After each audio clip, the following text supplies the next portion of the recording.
வணக்கம். தமிழன் செய்திகள். தூத்துக்குடி கழக வர்த்தக அணி சார்பில் மழை வெள்ளத்தால் பாதிக்கப்பட்ட 700 பேருக்கு நலத்திட்ட உதவிகள் வழங்கப்பட்டது. அதிமுக கழக வர்த்தக அணி செயலாளர் சீனா தானா செல்லப்பாண்டியன் மழை வெள்ளத்தால் பாதிக்கப்பட்ட 700 பேருக்கு மரக்கையார் மண்டபத்தில் நலத்திட்ட உதவிகளை வழங்கினார். இந்நிகழ்ச்சியில் மாவட்ட சிறுபான்மை பிரிவு அசன், மாநில போக்குவரத்து துறை ஓய்வூதியர் சங்கம் பேச்சியப்பன், ராஜேந்திரன், ராஜா, முன்னாள் மாமன்ற உறுப்பினர் சகாயராஜ் உட்பட ஏராளமான கழக நிர்வாகிகள் நிகழ்ச்சியில் கலந்து கொண்டனர். சென்னையில் அகில பாரத இந்து மகாசபா சார்பில் ஸ்ரீராமபிரானுக்கு சிறப்பு அர்ச்சனையும் 1008 ஸ்ரீராம ஜெபம் சிறப்பான முறையில் நடைபெற்றது. செம்பியம் பெரம்பூர் வேனஸ் அருகில் உள்ள ஸ்ரீ ஜெகன்மோகன கண்ணபிரான் பக்தஜன சபையில் சிறப்பு அர்ச்சனை நடைபெற்றது. இதில் சிறப்பு விருந்தினராக மாநில செய்தி தொடர்பாளர் ரவிக்குமார் கலந்து கொண்டு சிறப்பித்தார். இந்த நிகழ்ச்சி சென்னை மாநகர தலைவர் பிரபாகரன், சென்னை மாநகர அர்ச்சகர் பேரவைத் தலைவர் ஆனந்த் குருகல், சென்னை மாநகர இளைஞரணி தலைவர் முத்து ஏற்பாட்டில் நடைபெற்றது. இதில் வடசென்னை மாவட்ட பொதுச் செயலாளர் ஜெயபிரகாஷ், தென்சென்னை மாவட்ட தலைவர் ஆனந்த், வடசென்னை மாவட்ட பொருளாளர் விநாயகம் மற்றும் ஒத்துழைப்பு நல்கிய அகில பாரத இந்து மகாசபா நிர்வாகிகள், இளைஞரணி பொறுப்பாளர் கார்த்திக் மற்றும் பொதுமக்கள் பலர் கலந்து கொண்டு சிறப்பித்தனர். சென்னை அண்ணா நகரில் 120 வருட பழமை வாய்ந்த பிரிட்டிஷ் கம்பெனியான ட்ரைகட் இங்கிலீஷ் கம்பெனி துவங்கப்பட்டது. லண்டனை தலைமையிடமாக கொண்டு இயங்கும் டைரக்ட் இங்கிலீஷின் முதல் கிளை பெரியார் மணியம்மை அறிவியல் மற்றும் தொழில்நுட்ப முன்னாள் துணைவேந்தர் டாக்டர் சுவாமிநாதன் தேவதாஸ் ரிப்பன் வெட்டி துவங்கப்பட்டது. இதில் பாமர் மக்களும் ஆங்கிலம் கற்றுக்கொள்ளும் வகையில் 8 நிலைகளில் ஆங்கிலம் கற்றுக் கொடுக்கப்படுகிறது. இந்த நிறுவனத்தில் மாணவர்கள் மட்டுமல்லாது இல்லத்தரசிகள், ஓய்வு பெற்றவர்கள் வரைக்கும் கற்றுக் கொடுக்கப்படுகிறது. மேலும் தற்போது அனைத்து நுழைவுத் தேர்வுகளுக்கும் வழிகாட்ட அண்ணா நகர் கிளை முதல்வர் மணிமாறன் துவக்கி வைத்தார். இந்நிலையில் பிரான்சிஸ் இந்தியா குழுமத்தின் தலைவர் கௌரவ் மரியா, ஸ்லோடியா அசோசியேட் சீனியர் இயக்குனர் சுரேஷ்குமார், இன்கிரெடிபிள் ஜாப் இயக்குனர் சாந்தகுமார் மற்றும் ஆசிரியர்கள், மாணவர்கள் பலர் கலந்து கொண்டனர். வெல்லும் ஜனநாயக மாநாட்டிற்கான சுடர் ஓட்டத்திற்கு தாம்பரம் மாநகர தெற்கு மாவட்டம் சார்பில் வரவேற்பு அளிக்கப்பட்டது. விடுதலை சிறுத்தைகள் கட்சியின் சார்பில் வெல்லும் ஜனநாயகம் என்ற தலைப்பில் திருச்சியில் மாநாடு நடைபெற்றது. இதற்கு விசேட தலைவரும் சிதம்பரம் நாடாளுமன்ற உறுப்பினருமான திருமாவளவன் தலைமை தாங்குகிறார். இந்த நிலையில் சென்னை அம்பேத்கர் திடலில் மாநாட்டிற்கான சுடர் ஓட்டத்தை அக்கட்சியின் தலைவர் திருமாவளவன் தொடங்கி வைத்தார். அதனைத் தொடர்ந்து தாம்பரம் ஜிஎஸ்டி சாலையில் சுடர் ஓட்டம் வந்தடைந்தது. இதனையொட்டி தாம்பரம் மாநகர தெற்கு மாவட்ட செயலாளர் பொறியாளர் சாமுவேல் எபினேச தலைமையில் வரவேற்றனர். பின்னர் மாநாட்டு சுடற்கையில் பிடித்துக் கொண்டு நிர்வாகிகளுடன் 1/2 கிலோமீட்டர் தூரம் ஓடி சென்று சுடர் ஓட்டத்தை வழியனுப்பி வைத்தார். முன்னதாக சுடர் ஓட்டத்தை பங்கு பெற்ற நிர்வாகிகளுக்கு மாவட்ட செயலாளர் சாமுவேல் எபினேசர் சால்வை அணிவித்து கௌரவித்து வாழ்த்துக்கள் தெரிவித்தார். கடலூர் மாவட்டம் ஓடி சாலைகரை கமிட்டி அருகே வள்ளலார் ராமலிங்க அடிகளார் துமத்தை ஒட்டி அன்னதானம் வழங்கப்பட்டது. கடலூரில் மருக்குப்பு சுவாமி ஆயுர்வேதி பஞ்சகர்மா சென்டர் வைத்து பூர்வீகமாக தொழில் செய்து வருகிறார். இவர் கடந்த 4 வருடங்களாக தைப்பூசம் மற்றும் ஐயா வள்ளலார் ராமலிங்க அடிகளார் தினமன்று அன்னதானம் வழங்கி வருகிறார். இந்த வருடம் சுமார் 1500 நபர்களுக்கு அன்னதானம் வழங்கினார். அப்போது பேசிய அவர் ஒழுக்கத்தை கடைபிடிக்க சொல்லி அனைவரையும் வலியுறுத்தினார். பசித்த உயிர்களுக்கு உணவளிப்பது எல்லா நற்பயன்களுக்கும் மேலானது என்றும், வள்ளலார் அவர்களின் சொற்பொழிவுகளை படித்ததனால்தான் என் உயிர் மூச்சு இருக்கும் வரை நான் வருடம் தோறும் அன்னதானம் வழங்கி வருவேன் என்றும், அன்னதானம் வழங்குவதில் எனக்கு மனம் நிறைந்த மகிழ்ச்சியாக இருக்கிறது என தெரிவித்தார். சேலத்தில் அதிமுக பொதுச் செயலாளர் எடப்பாடி கே பழனிசாமி நடைபெற்ற தைப்பூச திருவிழாவில் குடும்பத்துடன் கலந்து கொண்டு சுவாமி தரிசனம் செய்தார். சிலுவம்பாளையத்தில் அதிமுக பொதுச் செயலாளரும் சட்டப்பேரவை எதிர்க்கட்சித் தலைவருமான எடப்பாடி பழனிசாமி தனது தோட்டத்தில் உள்ள பழனியாண்டவர் முருகன் கோவிலில் வழிபாடு நடத்தினார். தைப்பூச தின நிகழ்வாக நெடுங்குளம் பகுதியில் உள்ள காவிரி ஆற்றில் இருந்து காவடி மற்றும் தீர்த்தகுடம் ஏந்திய குழுவினர்களின் ஊர்வலம் நடைபெற்றது. இந்த ஊர்வலம் கோவிலை வந்தடைந்த போது கழக பொதுச் செயலாளர் எடப்பாடி கே பழனிசாமி தனது குடும்பத்தினர்களுடன் வரவேற்றார். இதனையடுத்து அவருக்கு பரிவட்டம் கட்டி மேளதாளங்களுடன் கோவிலுக்கு அழைத்து செல்லப்பட்டார். தொடர்ந்து கழக பொதுச் செயலாளர் எடப்பாடி கே பழனிசாமி குடும்பத்தினர்களுடன் சேர்ந்து முருகன் கோவிலில் சுவாமி தரிசனம் செய்து வழிபட்டார். மேலும் கோவிலுக்கு வந்திருந்த பக்தர்களுக்கு பிரசாதமும் வழங்கப்பட்டது. இந்த நிகழ்ச்சியில் முன்னாள் அமைச்சர் கே டி ராஜேந்திர பாலாஜி மற்றும் கழக நிர்வாகிகள், பொதுமக்கள் ஏராளமானோர் பங்கேற்றனர். தைப்பூச திருவிழாவை ஒட்டி அன்னதானம் வழங்கப்பட்டது. நீலகிரி மாவட்டம் சூடலூரை அடுத்த பகுதிகளில் காட்டு யானை புகுந்து அட்டூழியம் செய்தது. நிலக்கோட்டை பஜாரில் பகல் நேரத்தில் ஊருக்குள் புகுந்த காட்டு யானை திடீரென சாலையில் சென்ற வாகனங்களை துரத்த ஆரம்பித்தது. பின்னர் இருசக்கர வாகனத்தில் வந்தவர்களை சாலையிலேயே வாகனத்தை விட்டுவிட்டு ஓட்டம் பிடித்தனர். இதனால் நெலாக்கோட்டை பஜார் பகுதியில் பரபரப்பு ஏற்பட்டது. பொதுமக்கள் கூச்சலிட்டு காட்டு யானையை விரட்டினர். அடிக்கடி ஊருக்குள் உலா வரும் காட்டு யானையை வனப்பகுதிக்குள் விரட்ட பொதுமக்கள் கோரிக்கை விடுத்தனர். வடலூர் சத்திய ஞான சபையில் 153வது தைப்பூச திருவிழாவிற்கு லட்சக்கணக்கான பக்தர்கள் ஜோதி தரிசனத்தை காண வந்தனர். ராமலிங்க சுவாமிகள் வடலூரில் நிறுவிய சத்திய ஞான சபையில் ஆண்டுதோறும் தைப்பூச பெருவிழா விமர்சையாக நடைபெறும். இந்த ஆண்டு 153வது தைப்பூச ஜோதி தரிசன பெருவிழா கொடியேற்றத்துடன் தொடங்கியது. அதிகாலையில் அருட்பெருஞ்சோதி அகவல் பாராயணம் செய்யப்பட்டது. பின்னர் காலை 7:30 மணியளவில் தர்மசாலை அருகே சன்மார்க்க கொடியேற்றப்பட்டதில் இதில் பார்வதிபுரம் பொதுமக்கள் வள்ளலார் பயன்படுத்திய பொருட்களை கொண்ட பல்லக்கை சுமந்து பழங்கள் சீர்வரிசை பொருட்களுடன் ஊர்வலமாக வந்தனர். தொடர்ந்து அலங்கரிக்கப்பட்ட பல்லக்கு சத்திய ஞான சபை வலம் வந்தது. விழாவின் முக்கிய நிகழ்வான தைப்பூச ஜோதி தரிசன பெருவிழா நடைபெற்றது. விழாவையொட்டி மாவட்ட நிர்வாகம் மற்றும் தெய்வ நிலைய நிர்வாகம் சார்பில் அடிப்படை வசதிகள் செய்யப்பட்டுள்ளன. சிங்காநல்லூர் பகுதியில் உள்ள ஸ்ரீ ஜெயேந்திர சரஸ்வதி வித்யாலயா மெட்ரிக் மற்றும் சிபிஎஸ்இ பள்ளிகளுக்கான 44வது ஆண்டு விளையாட்டுப் போட்டி நடைபெற்றது. கோவை நேரு விளையாட்டரங்கில் 44வது ஆண்டு விளையாட்டுப் போட்டி நடைபெற்றது. இந்நிகழ்ச்சிக்கு ஸ்ரீ ஜெயேந்திர சரஸ்வதி வித்யாலயா எஜுகேஷனல் இன்ஸ்டிடியூட் நிர்வாக அறங்காவலர் தனலட்சுமி ஜெயச்சந்திரன் சிறப்பு விருந்தினராக கலந்து கொண்டனர்.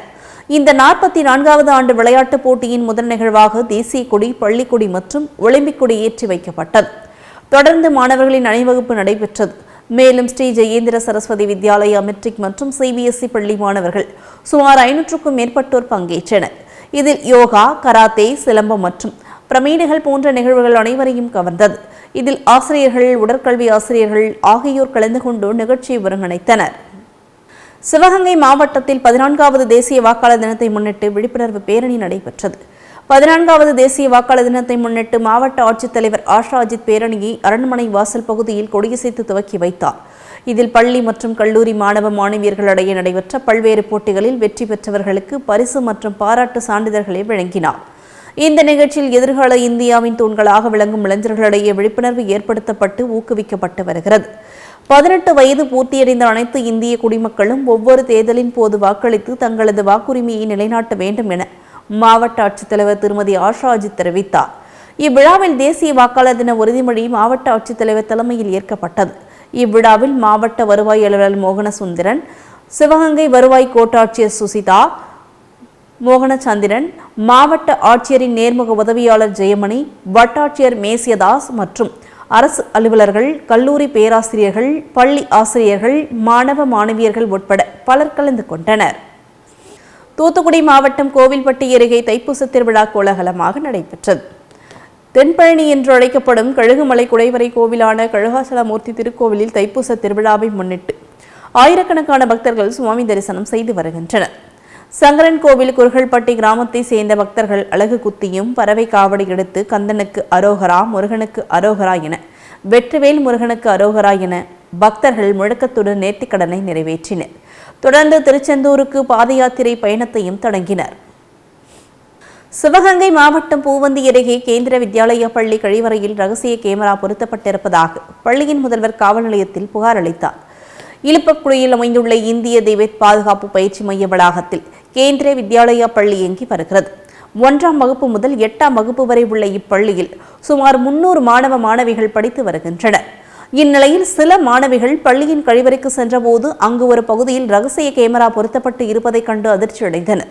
இதுகுறித்து பள்ளி முதல்வரிடம் மாணவிகள் தெரிவித்தனர்.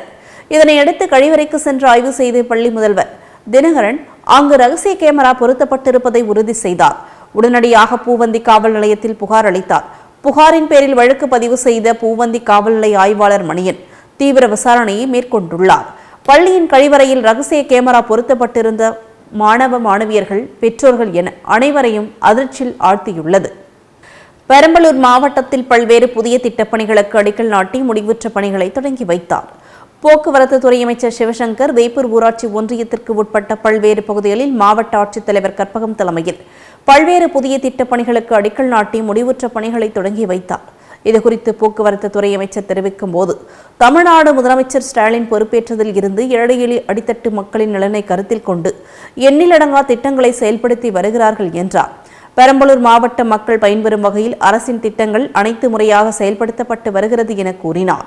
மேலும் இந்த பணிகள் அனைத்தும் மிக விரைவில் முடித்து பொதுமக்களின் பயன்பாட்டிற்கு கொண்டு வரும் வகையில் பணிகளை துரிதமாக மேற்கொள்ள அறிவுறுத்தப்பட்டுள்ளது. இந்நிகழ்வுகளில் ஊரக வளர்ச்சி முகமை திட்ட இயக்குநர் லலிதா, வேப்பூர் ஊராட்சி ஒன்றிய குழு தலைவர் பிரபா செல்லப்பிள்ளை, மாவட்ட ஊராட்சி குழு துணைத் தலைவர் முத்தமிழ் செல்வி மதியழகன், வட்டார வளர்ச்சி அலுவலர்கள் உள்ளிட்ட பலர் கலந்து கொண்டனர். புதுச்சேரி முருகம்பாக்கம் அருள்மிகு ஸ்ரீ திரௌபதியம்மன் ஆலயத்தில் இந்து சமய அறநிலையத்துறை சார்பில் அன்னதான திட்டத்தை முதலமைச்சர் ரங்கசாமி துவக்கி வைத்தார். இந்து சமய அறநிலையத்துறை கட்டுப்பாட்டில் உள்ள அருள்மிகு ஸ்ரீ திரௌபதியம்மன் தேவஸ்தானத்தில் அன்னதான திட்டம் துவக்க விழா நடைபெற்றது. இந்த நிகழ்வில் சிறப்பு விருந்தினராக கலந்து கொண்ட முதலமைச்சர் ரங்கசாமி அன்னதானம் வழங்கி திட்டத்தை துவக்கி வைத்தார்.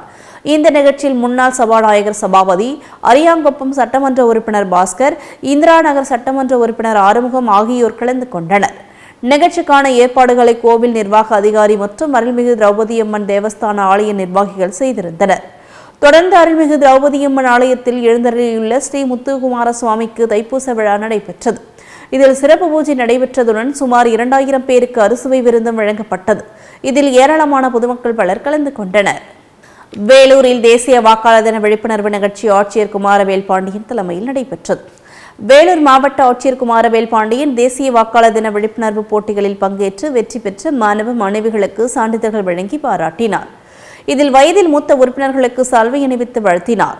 பின்னர் ஆட்சியர் அலுவலக வளாகத்தில் வாக்காளர் விழிப்புணர்வு பிரச்சார வாகனத்தை கொடியசைத்து தொடங்கி வைத்தார். உடன் டிஆர்ஓ மாலதி, கோட்டாட்சியர் கவிதா, மேலாளர் பாலமுருகன் மற்றும் தேர்தல் பிரிவு அலுவலர்கள் உடனிருந்தனர். புதுச்சேரி அரியாங்குப்பம் அருள்மிகு வள்ளி தேவசேனா சமேத ஸ்ரீ சுப்பிரமணிய சுவாமி ஆலயத்தில் 80ஆம் ஆண்டு தைப்பூச விழா நடைபெற்றது. கலாந்தோட்டத்தில் எழுந்தருளியுள்ள அருள்மிகு வள்ளி தேவசேனா சமேத ஸ்ரீ சுப்பிரமணிய சுவாமி ஆலய 80வது ஆண்டு தைப்பூசத்தை முன்னிட்டு காவடி திருவிழா நடைபெற்றது. இதில் ஏராளமான பக்தர்கள் அலகுகள் குத்தியும் காவடிகள் எடுத்தும் தங்களது நேர்த்திக்கடன் செலுத்தினர். இந்த நிகழ்ச்சி தை மாதம் 1ஆம் தேதி கொடியேற்றத்துடன் தொடங்கியது. இதனையடுத்து அருள்மிகு ஸ்ரீ சுப்பிரமணிய சுவாமிக்கு பல்வேறு அபிஷேக ஆராதனைகள் நடைபெற்று தினந்தோறும் வீதி உலா நடைபெற்றது. இந்த நிகழ்ச்சியில் சிறப்பு விருந்தினராக கலந்து கொண்ட அரியாங்குப்பம் தொகுதி சட்டமன்ற உறுப்பினர் தட்சிணாமூர்த்தி பக்தர்களுக்கு அன்னதானம் வழங்கி சிறப்பு சாமி தரிசனம் செய்தனர். திருப்பூர் மாவட்டம் பல்லடத்தில் பத்திரிகையாளர் நேசப்பிரபுவின் உடல் நலன் குறித்து மாநில தமிழ் வளர்ச்சி மற்றும் செய்தித்துறை அமைச்சர் சுவாமிநாதன் நேரில் பார்வையிட்டு கேட்டறிந்தார். கோவை கங்கா மருத்துவமனையில் தீவிர சிகிச்சை பெற்று வரும் பத்திரிகையாளர் நேசப்பிரபுவின் உடல்நலன் குறித்து அமைச்சர் சுவாமிநாதன் நேரில் பார்வையிட்டு கேட்டறிந்தார். அப்போது முதலமைச்சர் அறிவித்த நிதிக்கான காசோலை அமைச்சர் உறவினர்களிடம் வழங்கினார். அதைத் தொடர்ந்து செய்தியாளர்களிடம் பேட்டியளித்த அமைச்சர் சுவாமிநாதன், நியூஸ் 7 செய்தியாளர் நேசப்பிரபு ஒரு சில நபர்களால் கடுமையாக தாக்கப்பட்டு கங்கா மருத்துவமனையில் சிகிச்சை பெற்று வருகிறார். அவரது உடலில் நல்ல முன்னேற்றம் அடைந்து வருவதாக ஆறுதலான செய்தியை மருத்துவர்கள் தெரிவித்துள்ளனர். இதில் தொடர்புடைய சரவணன் மற்றும் இன்னொருவர் என 2 கைது செய்யப்பட்டுள்ளனர். முதலமைச்சரின் உத்தரவின் பேரில் காவல்துறையினர் உரிய நடவடிக்கைகளை எடுத்து வருகின்றனர் என்றார். இதில் தாக்கப்பட்ட பத்திரிகையாளர்களுக்கான முழு மருத்துவ செலவையும் அரசே ஏற்க வேண்டும் என கோரிக்கை எழுந்துள்ளது என தெரிவித்தார். கடலூர் மாவட்டம் நெய்வேலி கேந்திர வித்யாலயா பள்ளியில் மாணவர்களுக்கான ஓவியப் போட்டி நடைபெற்றது. கேந்திர வித்யாலயா பள்ளி வட்டம் 3இல் இயங்கி வருகிறது. இந்த பள்ளியில் கடலூர் மாவட்டத்தில் உள்ள 13 பள்ளிகளைச் சேர்ந்த 100 மாணவர்கள் பங்கேற்ற ஓவியப் போட்டி நடைபெற்றது. இந்த ஓவியப் போட்டியில் பள்ளியின் முதல்வர் மன்பிரீத் மற்றும் ஆசிரியர்கள் அஞ்சும் அக்தர் மற்றும் ஆசிரியர்கள் விஜயா மற்றும் பல்வேறு பள்ளி ஓவிய ஆசிரியர்கள், பல்வேறு பள்ளி மாணவ மாணவிகள் பலர் கலந்து கொண்டனர். கள்ளக்குறிச்சி மாவட்ட பத்திரிகையாளர்கள் சார்பில் கண்டன ஆர்ப்பாட்டம் நடைபெற்றது. திருப்பூர் மாவட்டம் பல்லடத்தில் தனியார் தொலைக்காட்சி செய்தியாளர் நேசப்பிரபுவை மர்ம நபர்களால் சரமாரியாக வெட்டப்பட்டு தனியார் மருத்துவமனையில் சிகிச்சை பெற்று வருகிறார். இதில் மர்ம நபர்கள் தன்னை பின்தொடர்வதாக காவல்துறையினருக்கு தகவல் தெரிவித்தும் நடவடிக்கை எடுக்காமல் மெத்தனமாக இருந்த காவல்துறையை கண்டித்தும் தாக்குதலில் ஈடுபட்ட நபர்களை உடனடியாக கைது செய்ய கோரியும் மாவட்ட பத்திரிகையாளர்கள் நலசங்கம் சார்பில் கண்டன ஆர்ப்பாட்டத்தில் ஈடுபட்டனர். இதில் கொலைவெறி தாக்குதலில் ஈடுபட்ட மர்ம நபர்களை கைது செய்ய வேண்டும், பத்திரிகையாளர்களுக்கு தனிப்பணி பாதுகாப்பு சட்டம் ஏற்றிட வேண்டும் எனவும் வலியுறுத்தி கோஷங்களை எழுப்பினர். இதில் கள்ளக்குறிச்சி மாவட்ட செய்தியாளர்கள் பலர் கலந்து கொண்டனர். தூத்துக்குடி மாவட்டத்தில் இடுக்கண் களைவோம் இணையதளத்தை கனிமொழி எம்பி துவக்கி வைத்தார். தூத்துக்குடி மாவட்டத்தில் அதிக மழையின் காரணமாக ஏற்பட்ட பாதிப்புகளை சீரமைப்பு செய்திட பல தொண்டு நிறுவனங்கள் இணைந்து செயல்பட்டன. இதில் இடுக்கண் களைவோம் என்ற இணையதளத்தை பாராளுமன்ற உறுப்பினர் கனிமொழி கருணாநிதி, திமுக நலன் மற்றும் மகளிர் உரிமைத்துறை அமைச்சர் கீதா ஜீவன், மீன்வளம் மீனவர் நலன் மற்றும் கால்நடை பராமரிப்புத்துறை அமைச்சர் அனிதா ராதாகிருஷ்ணன் ஆகியோர் முன்னிலையில் மாவட்ட ஆட்சியர் அலுவலக கூட்டரங்கில் துவக்கப்பட்டது. முன்னதாக திருப்பூர் மாவட்டத்தை சேர்ந்த கலைச்செல்வி என்பவர் 7 மகளிர் சுய உதவிக் குழுக்களை சேர்ந்த மகளிருக்கு ரூபாய் 1.40 லட்சம் மதிப்பிலான 7 கிரைண்டர்களை வழங்கியுள்ளார். இந்த கிரைண்டர்களை மகளிருக்கு தூத்துக்குடி பாராளுமன்ற உறுப்பினர் கனிமொழி கருணாநிதி வழங்கினார். அதனைத் தொடர்ந்து இடுக்கண் களைவோம் நிவாரணத்திற்காக தனது சொந்த நிதியில் இருந்து ரூபாய் 10 லட்சத்திற்கான காசோலையினை வழங்கினார். இந்த நிகழ்ச்சியில் மாவட்ட ஆட்சியர் லட்சுமிபதி, மாவட்ட காவல் கண்காணிப்பாளர் லோக பாலாஜி சரவணன், வட்டப்பிடாரம் சட்டமன்ற உறுப்பினர் சண்முகையா மற்றும் அனைத்து துறை அலுவலர்கள் பலர் கலந்து கொண்டனர். தூத்துக்குடி அஞ்சல் துறை சார்பில் சிறப்பு ஆதார முகாம் நடைபெற்றது. சவேரியார்புரத்தில் ஆர்சி ஆரம்ப பள்ளியில் அஞ்சல் துறை சார்பாக ஆதார் சிறப்பு முகாம் நடைபெற்றது. இந்த சிறப்பு முகாமை சவேரியார்புரம் பங்குத்தந்தை அருட்தந்தை குழந்தைராஜன் அடிகளார் தலைமையிலும் தூத்துக்குடி ஒன்றிய கவுன்சிலர் அந்தோணி தனுஷ்பாலன் முன்னிலையிலும் நடைபெற்றது. இந்த முகாமிற்கு ஊர் நிர்வாகிகளும் அனைத்து சபையினர்களும் பெரிதும் உதவி செய்தனர். இந்நிகழ்வில் ஆதாரில் பெயரில் திருத்தம், முகவரி மாற்றம், பிறந்த தேதி மாற்றம் முதலியவற்றை செய்து கொள்ள திரளாக கலந்து கொண்டனர். கரூர் அருகே பழைய ஜெயங்கொண்ட சோழபுரம் பேரூராட்சியில் கல்லூரி மாணவி பாதி எரிந்த நிலையில் இருந்தது பரபரப்பை ஏற்படுத்தியது. கிருஷ்ணராயபுரம் அருகே புதுப்பட்டி பகுதியை சேர்ந்தவர் அழகர்சாமி தாயாரம்மாள் தம்பதிக்கு 2 மகள்கள், 1 மகன் உள்ளனர். இதில் இளைய மகள் சுபா ஹரிணி தனியார் கல்லூரியில் 2ஆம் ஆண்டு படித்து வந்தார். இந்நிலையில் சுபா ஹரிணி வீட்டில் யாரும் இல்லாத போது தூக்கிலிட்டு தற்கொலை செய்து கொண்டார். பெற்றோர்கள் உடனடியாக காவல்துறையினர்களுக்கு தெரியப்படுத்தாமல் உடலை எரியூட்டுவதற்காக சுடுகாட்டிற்கு எடுத்து சென்று எரிமேட்டில் வைத்து எரியூட்டியுள்ளனர். தகவல் அறிந்த லால்பேட்டை காவல்துறையினர் சுடுகாட்டில் எரிந்து கொண்டிருந்த உடலை தண்ணீர் ஊற்றி அணைத்து கரூர் அரசு மருத்துவக் கல்லூரி மருத்துவமனைக்கு பிரேத பரிசோதனைக்காக அனுப்பி வைத்தனர். கல்லூரி மாணவி தற்கொலை செய்து கொண்டதை மறைத்த குடும்பத்தினர் எரியூட்டிய சம்பவம் அந்த பகுதியில் பெரும் பரபரப்பை ஏற்படுத்தியுள்ளது. மேலும் கல்லூரி மாணவி எதற்காக தற்கொலை செய்து கொண்டார், பல்வேறு கோணங்களில் காவல்துறையினர் வழக்கு பதிவு செய்து விசாரணையை மேற்கொண்டு வருகின்றனர். ஆச்சிறுப்பாக்கம் ஆட்சிஸ்வர திருக்கோவிலில் தைப்பூச தெப்ப உற்சவ திருவிழா நடைபெற்றது. தொண்டை நாட்டு சிவத்தலங்களில் ஒன்றானதும் திருச்சான சம்பந்தரால் பாடல் பெற்ற தலமான ஆட்சிஸ்வர திருக்கோவில் இருந்து அறநிலையத்துறையின் கீழ் உள்ளது. இந்த கோவிலில் தைப்பூச தெப்ப உற்சவ விழாவை முன்னிட்டு மங்கள இசையுடன் தொடங்கி மகா அபிஷேகம் நடைபெற்றது. இந்த கோவிலின் எதிரே உள்ள பிரம்ம தீர்த்த குளத்தில் மலர்களால் அலங்கரிக்கப்பட்ட இளங்கிளி அம்மன் உடனுரை ஆட்சிஸ்வர தெப்பத்தில் வலம் வந்தனர். இந்த விழாவில் அச்சிறுப்பாக்கம் மற்றும் சுற்றுவட்டார பகுதி பக்தர்கள் கலந்து கொண்டு சுவாமி தரிசனம் செய்தனர். நாட்டின் 75வது குடியரசு தினத்தை முன்னிட்டு கள்ளக்குறிச்சியில் மாவட்ட ஆட்சித்தலைவர் ஷர்வன்குமார் தேசிய கொடியேற்றி வைத்தார். கள்ளக்குறிச்சியில் இந்திய திருநாட்டின் 75வது குடியரசு தின விழா நிகழ்ச்சிகள் அரசாண்கள் மேல்நிலைப்பள்ளி விளையாட்டு மைதானத்தில் நடைபெற்றது. இவ்விழாவில் கள்ளக்குறிச்சி மாவட்ட காவல் கண்காணிப்பாளர் சமய் சிங் மீனா முன்னிலையில் கள்ளக்குறிச்சி மாவட்ட ஆட்சித்தலைவர் ஷர்வன்குமார் தேசிய கொடியை ஏற்றி வைத்தார். பின்னர் காவல்துறையினர் அணிவகுப்பு மரியாதையை ஏற்றுக்கொண்டார். இதனைத் தொடர்ந்து சமாதானத்தை குறிக்கும் வகையில் வெண்புறாக்களையும் மாவட்ட ஆட்சித்தலைவர் மற்றும் மாவட்ட காவல் கண்காணிப்பாளர் ஆகியோர் பறக்க விட்டனர். இதனைத் தொடர்ந்து சிறப்பாக பணியாற்றி 29 பேருக்கு முதலமைச்சர் பதக்கமும் சான்றிதழ்களும் வழங்கி கௌரவித்தார். மேலும் அரசு பணிகளில் சிறப்பாக பணிபுரிந்த 174 அரசு ஊழியர்களுக்கும் காவலர்களுக்கும் பாராட்டு சான்றிதழ்கள் வழங்கி பாராட்டினர். இந்நிகழ்ச்சியின் போது காவலர்கள், அரசு துறை அலுவலர்கள், பள்ளி மாணவ மாணவிகள், பொதுமக்கள் பலர் கலந்து கொண்டனர். நாட்டின் 75வது குடியரசு தினத்தை முன்னிட்டு மாவட்ட ஆட்சியர் மகாபாரதி மயிலாடுதுறையில் தேசிய கொடியை ஏற்றி வைத்தார். நாட்டின் 75வது குடியரசு தினம் கோலாகலமாக கடைபிடிக்கப்பட்டு வருகிறது. அதன்படி மயிலாடுதுறை இந்திய விளையாட்டு மேம்பாட்டு ஆணைய மைதானத்தில் நடைபெற்றது. இந்த நிகழ்ச்சியில் மாவட்ட ஆட்சியர் மகாபாரதி அணிவகுப்பு மரியாதையை ஏற்றுக்கொண்டு தேசிய கொடியை ஏற்றி வைத்தார். தொடர்ந்து சமாதான புறாக்கள் மற்றும் மூவர்ண பலூன்களை பறக்கவிட்டனர். தொடர்ந்து தியாகிகள் கௌரவிக்கப்பட்டதுடன் பணிகளில் சிறப்பாக செயல்பட்ட 542 நபர்களுக்கும் நற்சான்றிதழ்களும் நலத்திட்ட உதவிகளை தமிழக அரசு சார்பில் வழங்கினார். தொடர்ந்து பள்ளி மாணவ மாணவிகளின் கண்கவர் கலை நிகழ்ச்சிகள் நடைபெற்றது. கிருஷ்ணகிரி மாவட்ட விளையாட்டு அரங்கில் சுதந்திர இந்தியாவின் 75வது குடியரசு தின கொடியினை மாவட்ட ஆட்சியர் சுதந்திர போராட்ட தியாகிகளை பொன்னாடை போர்த்தி கௌரவித்தார். கிருஷ்ணகிரி மாவட்ட விளையாட்டு அரங்கில் சுதந்திர இந்தியாவின் 75வது குடியரசு தின விழா நடைபெற்றது. இந்த விழாவில் கலந்து கொண்ட ஆட்சியர் சரையு தேசிய கொடியை பறக்கவிட்டு மரியாதை செலுத்தினார். பின்னர் திறந்த வேனில் சென்று காவல்துறையின் அணிவகுப்பு மரியாதையை மாவட்ட ஆட்சியர் ஏற்றுக்கொண்டார். இதனையடுத்து சமாதானத்தை வலியுறுத்தும் வகையில் வெண்புறாக்களையும் ஆட்சியர் பறக்கவிட்டு சுதந்திர போராட்ட தியாகிகளின் வாரிசுதாரர்களை பொன்னாடை போர்த்தி கௌரவித்தார்.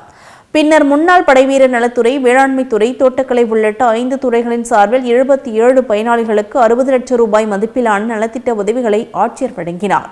இந்த விழாவில் மாவட்ட காவல் கண்காணிப்பாளர் தங்கதுரை உள்ளிட்ட பலர் இருந்தனர். திருவண்ணாமலை அடுத்த பெருமணம் கிராமத்தில் உள்ள முருகர் கோவிலில் தைப்பூச திருவிழா விமர்சையாக கொண்டாடப்பட்டது. வரையூர் அடுத்த பெருமணம் கிராமத்தில் உள்ள முருகர் கோவிலில் தைப்பூச திருவிழா வெகு விமர்சையாக கொண்டாடப்பட்டது. இந்த விழாவில் பக்தர்கள் அலகு குத்தி, தீமிதித்து, காவடி எடுத்து, தேர் இழுத்து பக்தர்கள் நேர்த்திக்கடன் செலுத்தி சாமி தரிசனம் செய்தனர். இறுதியில் சுமார் 1000 பேருக்கு அன்னதானம் வழங்கப்பட்டது. கிருஷ்ணகிரி மாவட்டத்தில் குடியரசு தின விழாவினை முன்னிட்டு மகாத்மா காந்தியின் திருவுருவ சிலைக்கு காங்கிரஸ் கட்சி சார்பில் மரியாதை செலுத்தப்பட்டது. பழையப்பேட்டையில் மகாத்மா காந்தி நினைவாக முழு திருவுருவ சிலை அமைக்கப்பட்டுள்ளது. இந்த திருவுருவ சிலை முன்பாக கிருஷ்ணகிரி நகர காங்கிரஸ் கமிட்டி சார்பில் சுதந்திர இந்தியாவின் 75வது குடியரசு தின விழா வெகு விமர்சையாக கொண்டாடப்பட்டது. இதில் நகர காங்கிரஸ் தலைவர் முபாரக் தலைமையில் நடைபெற்றது. இந்த விழாவில் மகாத்மா காந்தியின் திருவுருவ சிலைக்கு காங்கிரஸ் கட்சியின் மாவட்ட துணைத் தலைவர் சேகர், மாநில பொதுக்குழு உறுப்பினர் ராஜேந்திர வர்மா ஆகியோர் மாலை அணிவித்து மரியாதை செலுத்தினர். தொடர்ந்து கொடி கம்பத்தில் முன்னாள் மாவட்ட தலைவர்கள் நாஞ்சில் ஜேசு, கிருஷ்ணமூர்த்தி ஆகியோர் நமது தேசிய கொடியினை ஏற்றி வைத்து பொதுமக்களுக்கு இனிப்புகளை வழங்கினர். மேலும் இந்த விழாவில் வருகின்ற நாடாளுமன்ற தேர்தலில் மோடிக்கு எதிராக சிறப்பு செயல்பட்டு நமது இளம் தலைவர் ராகுல் காந்தியை பிரதமராக்குவோம் என உறுதிமொழி எடுத்துக் கொண்டனர். இந்த விழாவில் நகர முன்னாள் தலைவர்கள் வின்சென்ட், ரமேஷ், அர்னால்ட், வட்டார தலைவர் நாராயணசுவாமி மற்றும் உள்ளிட்ட பலர் கலந்து கொண்டு சிறப்பித்தனர். திருவாரூரில் பத்திரிகையாளர் சங்கம் சார்பில் ஏராளமானோர் ஆர்ப்பாட்டத்தில் ஈடுபட்டனர். திருவாரூர் பழைய பேருந்து நிலையத்தில் திருவாரூர் மாவட்ட பத்திரிகையாளர் மற்றும் ஊடகத்துறையினர் கூட்டமைப்பு சார்பில் ஆர்ப்பாட்டம் நடைபெற்றது. இதில் பல்லடம் தனியார் தொலைக்காட்சி செய்தியாளர் மீது நடத்தப்பட்ட கொலைவெறி தாக்குதல் சம்பவத்தை கண்டித்தும் மூத்த பத்திரிகையாளர் ஜெயராமன் தலைமையில் ஆர்ப்பாட்டம் நடைபெற்றது. இதில் தாக்குதலுக்கு உள்ளான செய்தியாளர்களுக்கு அரசு சார்பில் உயர்ந்த சிகிச்சை அளிக்க வேண்டும், குற்றவாளிகள் அனைவர் மீதும் உரிய நடவடிக்கை எடுக்க வேண்டும் உள்ளிட்ட பல்வேறு கோரிக்கைகளை வலியுறுத்தி ஆர்ப்பாட்டத்தில் ஈடுபட்டனர். இந்த ஆர்ப்பாட்டத்தில் மூத்த பத்திரிகையாளர் நவமணி உள்ளிட்ட மாவட்டம் முழுவதும் இருந்து ஏராளமானோர் பங்கேற்றனர். திருப்பூர் மாவட்டம் சார்பில் நாட்டின் 75வது குடியரசு தின விழாவில் தேசிய கொடி ஏற்றப்பட்டது. செக்கண்ணா அரசு கலைக்கல்லூரி வளாகத்தில் மாவட்ட ஆட்சியர் கிறிஸ்துராஜ் தேசிய கொடியை ஏற்றி வைத்து காவல்துறையினர்களின் அணிவகுப்பு மரியாதை ஏற்றுக்கொண்டனர். பின்னர் 63 பயனாளிகளுக்கு ரூபாய் 2.42 கோடி மதிப்பிலான நலத்திட்ட உதவிகளை வழங்கினார். இதில் மாவட்ட, மாநகர பகுதிகளில் சிறப்பாக பணிபுரிந்த 62 காவலர்களுக்கு முதல்வர் பதக்கங்கள் அணிவகுத்து பாராட்டு தெரிவித்தார். இந்த விழாவில் திருப்பூர் மாவட்ட காவல் கண்காணிப்பாளர் சாமிநாதன், மாநகர காவல் ஆணையர் பிரவீன்குமார், அபிநயு, மாவட்ட வருவாய் அலுவலர் ஜெய்பீம் உள்ளிட்ட பலர் கலந்து கொண்டனர். காஞ்சிபுரம் மாவட்டம் ஸ்ரீபெரும்புதூர் பேரூராட்சியில் குடியரசு தின விழாவில் தேசிய கொடியேற்றி மரியாதை செலுத்தப்பட்டது. ஸ்ரீபெரும்புதூர் பேரூராட்சி தலைவர் சாந்தி சதீஷ்குமார், பேரூராட்சி செயல் அலுவலர் குணசேகரன், பேரூராட்சி பொறியாளர் செண்பகவள்ளி ஆகியோர் கலந்து கொண்டு தேசிய கொடியை ஏற்றி மரியாதை செலுத்தினர். அதன் பின்னர் பொதுமக்களுக்கு இனிப்புகள் வழங்கினர். இதில் குடியரசு தின விழாவை வெள்ளக்கோட்டையில் குடியரசு தின விழாவையொட்டி காங்கிரஸ் கட்சி சார்பில் தேசிய கொடியை ஏற்றி மரியாதை செலுத்தினர். இதில் SC ST பிரிவு மாவட்ட தலைவர் கோங் தங்கராஜ், மாவட்ட துணைத் தலைவர் நரசிம்மன், மாநில செயலாளர் மகிழா ஆகியோர் கலந்து கொண்டு பள்ளி மாணவ மாணவிகளுக்கு இனிப்புகள் வழங்கினர். குடியரசு தினத்தை முன்னிட்டு சேலம் மாவட்ட ஆட்சியர் தேசிய கொடியை ஏற்றி வைத்து மரியாதை செலுத்தினார். இந்திய திருநாட்டின் 75வது குடியரசு தின விழா நாடு முழுவதும் வெகுவிமரிசையாக கொண்டாடப்பட்டு வருகிறது. அதன் ஒரு பகுதியாக மகாத்மா காந்தி விளையாட்டு மைதானத்தில் நடைபெற்றது. இந்த நிகழ்ச்சியில் சேலம் மாவட்ட ஆட்சியர் கார்மேகம் தேசிய கொடியை ஏற்றி வைத்து காவல்துறையினர்களின் அணிவகுப்பு மரியாதை ஏற்றுக்கொண்டார். தொடர்ந்து மாவட்டத்தில் சிறப்பாக பணிபுரிந்து வரும் 166 காவலர்களுக்கு முதலமைச்சரின் காவலர் பதக்கம் வழங்கப்பட்டது. மேலும் பல்வேறு அரசு துறைகளில் சிறப்பாக பணியாற்ற 77 அலுவலர்கள் மற்றும் 112 காவல்துறையினர்களுக்கு விருதுகள் மற்றும் நற்சான்றிதழ்கள் வழங்கப்பட்டது. இதனை சேலம் மாவட்ட ஆட்சியர் கார்மேகம் வழங்கினார். பின்னர் பல்வேறு அரசு மற்றும் தனியார் பள்ளிகளை சேர்ந்த மாணவிகள் கண்கவர் கலை நிகழ்ச்சி நடைபெற்றது. சேலம் மாவட்ட வருவாய் அலுவலர் மேனகா தலைமையில் நடைபெற்ற குடியரசு தின விழா நிகழ்ச்சியில் சேலம் சரக DIG உமா, சேலம் மாநகர காவல் ஆணையாளர் விஜயகுமாரி உள்ளிட்ட அரசு அலுவலர்கள் மற்றும் பொதுமக்கள் பலர் கலந்து கொண்டனர். தைப்பூசத்தை முன்னிட்டு காஞ்சிபுரம் மாவட்டம் குன்றத்தூரில் முருகன் கோவில் தைப்பூச விழாவில் திரளான பக்தர்கள் கலந்து கொண்டு சுவாமி தரிசனம் செய்தனர். குன்றத்தூர் அறுபடை வீடுகளில் ஒன்றான முருகன் கோவிலில் அறங்காவலர் குழு தலைவர் செந்தாமரை கண்ணன் இல்லத்தின் 17ஆம் ஆண்டும் பக்தர்களுக்கு அன்னதானம் வழங்கினார். இதில் ஸ்ரீபெரும்புதூர் முன்னாள் சட்டமன்ற உறுப்பினரும் அதிமுக குன்றத்தூர் ஒன்றிய செயலாளருமான பழனி வடைபாயாசத்துடன் அன்னதானத்தை வழங்கி சிறப்பித்தார். இதில் 29வது அதிமுக வார்டு உறுப்பினர் ராஜா துர்காதேவி தலைமையில் உணவு வழங்கப்பட்டது. இதில் 26வது வார்டு செயலாளர் முருகவேல் உட்பட அதிமுக நிர்வாகிகள் பலர் உடனிருந்தனர். ஈரோடு மாவட்டம் கோபிச்செட்டிப்பாளையம் நகராட்சி அலுவலகத்தில் 75வது குடியரசு தினத்தை முன்னிட்டு நகர்மன்ற தலைவர் தேசிய கொடியேற்றி வைத்தார். கோபிச்செட்டிப்பாளையம் நகராட்சி அலுவலகத்தில் நகர்மன்ற தலைவர் நாகராஜ் தேசிய கொடி ஏற்றி வைத்தார். உடன் நகராட்சி ஆணையாளர் சசிகலா மற்றும் நகர்மன்ற உறுப்பினர்கள் பலர் கலந்து கொண்டனர். விழுப்புரம் நாடு முழுவதும் 75வது குடியரசு நாள் விழா கோலாகலமாக கொண்டாடப்பட்டு வருகிறது. விழுப்புரம் ஆட்சியரக பெருந்திட்ட வளாக மைதானத்தில் ஏற்பாடு செய்யப்பட்டிருந்த குடியரசு நாள் நிகழ்ச்சியில் மாவட்ட ஆட்சியர் பழனி தேசிய கொடியை ஏற்றி வைத்தார். பின்னர் காவல்துறையினர்களின் அணிவகுப்பு மரியாதையை ஏற்றுக்கொண்டார். தொடர்ந்து அமைதியை வலியுறுத்தும் வகையில் வெண்புறாக்களையும் ஒற்றுமையை வலியுறுத்தும் வகையில் மூவர்ண பலூன்களையும் ஆட்சியர் பறக்க விட்டார். இதைத் தொடர்ந்து திறந்த ஜீப்பில் மாவட்ட எஸ்பி தீபக் சிவாசுடன் சென்று அணிவகுப்பை ஆட்சியர் பார்வையிட்டார். பின்னர் காவல்துறை பிரிவு, ஆயுதப்படை, ஊர்காவல்படை, தீயணைப்புத்துறை, நாட்டு நலப்பணி திட்ட மாணவர்களின் அணிவகுப்பு மரியாதையை ஆட்சியர் பழனி ஏற்றுக்கொண்டார். ஈரோடு மாவட்டம் கோபிச்செட்டிப்பாளையம் கோட்டாட்சியர் அலுவலகம் மற்றும் வட்டாட்சியர் அலுவலகத்தில் 75வது குடியரசு தின விழா கொண்டாடப்பட்டது. கோபிச்செட்டிப்பாளையம் கோட்டாட்சியர் அலுவலகத்தில் கோட்டாட்சியர் திவ்ய பிரியதர்ஷினியிடம், வட்டாட்சியர் அலுவலகத்தில் தாசில்தார் உத்தசாமி தேசிய கொடியை ஏற்றி வைத்து மரியாதை செலுத்தினர். தொடர்ந்து அனைவருக்கும் இனிப்புகள் வழங்கப்பட்டது. இதில் அலுவலக பணியாளர்கள் உட்பட பலர் கலந்து கொண்டனர். ஈரோடு மாவட்டம் கோபிச்செட்டிப்பாளையம் ஊராட்சி ஒன்றியம் பாரியூர் ஊராட்சியில் கிராம சபை கூட்டம் நடைபெற்றது. ஊராட்சி மன்ற துணைத் தலைவர் பூபதி பாலாஜி மற்றும் ஊர் பொதுமக்கள் சார்பில் ஊராட்சி மன்ற தலைவர் கிருபா, ஊராட்சி ஒன்றிய அலுவலர், ஊராட்சி செயலாளர் சத்யா ஆகியோருடன் மனு கொடுத்தனர். இதில் நகராட்சி விரிவாக்கத்திற்கு எதிர்ப்பு தெரிவித்து மனு கொடுத்தார். அந்த மனுவில் பாரியூர் ஊராட்சியை கோபிச்செட்டிப்பாளையம் நகராட்சியுடன் தமிழக அரசு இணைப்பதாக தீர்மானிக்கப்பட்டுள்ளதாக அறிகிறோம். இதனால் எங்களுடைய வாழ்வாதாரம், விவசாயம், வரி மற்றும் மகாத்மா காந்தி ஊரக வேலைவாய்ப்பு திட்டம் போன்ற திட்டங்கள் செயல்படுத்த முடியாமல் நாங்கள் மிகுந்த சிரமத்திற்கு உள்ளோம் என மனுவில் குறிப்பிடப்பட்டுள்ளது. குடியரசு தினத்தை முன்னிட்டு செங்கல்பட்டு மாவட்ட ஆட்சியர் ராகுல்நாத் கொடியேற்றி நலத்திட்டங்களை வழங்கினார். இந்திய நாட்டின் 75வது குடியரசு தின விழா இந்தியா முழுவதும் கோலாகலமாக கொண்டாடப்பட்டு வருகிறது. அதன் தொடர்ச்சியாக செங்கல்பட்டு காவல்துறை காவத்து வளாக மைதானத்தில் இந்திய தேசிய கொடியை ஏற்றி வைத்து காவல்துறையினர்களின் அணிவகுப்பு மரியாதை செலுத்தப்பட்டது. இதில் செங்கல்பட்டு மாவட்ட ஆட்சியர் ராகுல்நாத் ஏற்றுக்கொண்டார். இந்நிகழ்வினை மாவட்ட வருவாய் அலுவலர் சுபானந்தனி நிகழ்ச்சி ஏற்பாட்டில் நிகழ்ச்சி சிறப்பாக நடைபெற்றது. இந்நிகழ்வில் சிறப்பு பணியாற்றிய காவல்துறை, வருவாய்த்துறை, மருத்துவத்துறை, நகராட்சி காவல்துறை உள்ளிட்ட பல்வேறு அரசு துறையினர்களுக்கு சான்றிதழ்கள் வழங்கப்பட்டது. ஆலந்தூர் தொகுதிக்கு உட்பட்ட குன்றத்தூர் ஒன்றியம் ஐயப்பன் நாங்கல் ஊராட்சியில் மொழிப்போர் தியாகிகளுக்கு வீரவணக்க அஞ்சலி செலுத்தி நடைபெற்ற பொதுக்கூட்டம் நடைபெற்றது. புறநகர் மாவட்ட மாணவரணி செயலாளர் பூபதி தலைமையில் மொழிப்போர் தியாகிகளுக்காக பொதுக்கூட்டத்தில் குன்றத்தூர் கிழக்கு ஒன்றிய செயலாளர் டாக்டர் ஏசுபாதம் அனைவரையும் வரவேற்று பேசினார். இதில் சிறப்பு பேச்சாளர்கள் மகளிரணி மாநில துணை செயலாளர் அமுதா அருணாச்சலம் மொழிப்போர் தியாகிகளுக்கு வீரவணக்கம் செலுத்தினர். இதில் திமுகவிற்கு தகுதி கிடையாது, அதிமுகவிற்கும் என்று பேசினார். இதில் கிழக்கு ஒன்றிய துணை செயலாளர் அற்புதமேரி தமிழ்தாசன், கிழக்கு ஒன்றிய மாணவரணி செயலாளர் முருகதாஸ், மாவட்ட கழக நிர்வாகிகள் காமராஜ், எம்பி கண்ணபிரான் உட்பட திரளாக கழக நிர்வாகிகள், தொண்டர்கள், பொதுமக்கள் என பலர் கலந்து கொண்டனர். இத்துடன் செய்திகள் நிறைவடைகின்றன. மீண்டும் செய்திகள் 8:30 மணிக்கு. தொடர்ந்து பல்வேறு நிகழ்ச்சிகளை காண இணைந்திருங்கள் தமிழன் தொலைக்காட்சியுடன். வணக்கம்.